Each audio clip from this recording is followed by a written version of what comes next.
नमस्कार मंडळी, मी प्रियांका. स्वागत आहे तुमचं माझ्या यूट्यूब चॅनलवर. आज मी बनवते उपवास स्पेशल साबुदाण्याची खिचडी.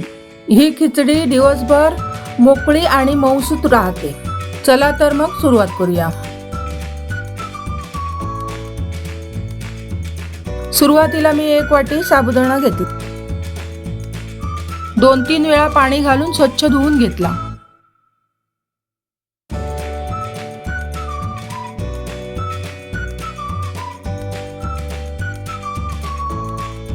दोन वाटी पाणी घालून रात्रभर भिजत ठेवला. दुसऱ्या दिवशी साबुदाणा व्यवस्थित भिजलेला आहे. एका कढईत वाटीभर शेंगदाणे घालून भाजून घेतले.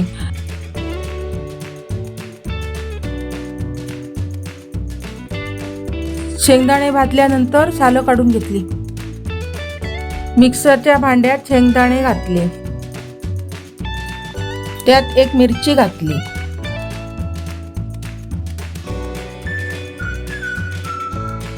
जरासं चवीपुरतं मीठ घातलं. मिक्सरला लावून शेंगदाण्याचा कूट बनवून घेतला. नंतर कढईत थोडं तेल टाकून घेतलं. तुम्हाला हवं असेल तर तूप सुद्धा घालू शकता. नंतर बनवलेला शेंगदाण्याचा कूट कढईत घातला.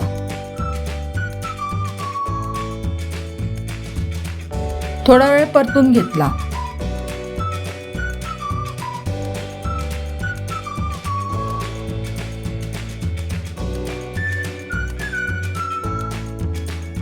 मग भिजवलेला साबुदाणा त्यात घातला.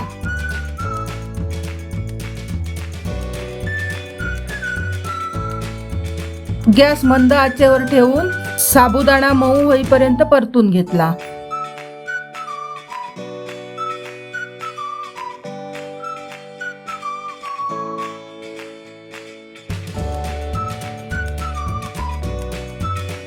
मग मी त्यात 2 चमचे साखर घातली.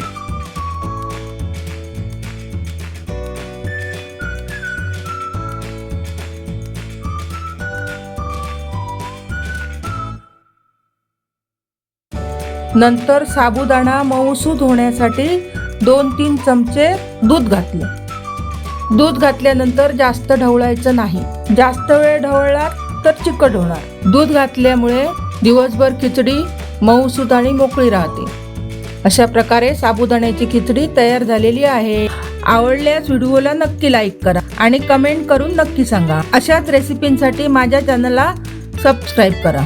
भेटूया नवीन रेसिपी सोबत पुढच्या व्हिडिओमध्ये.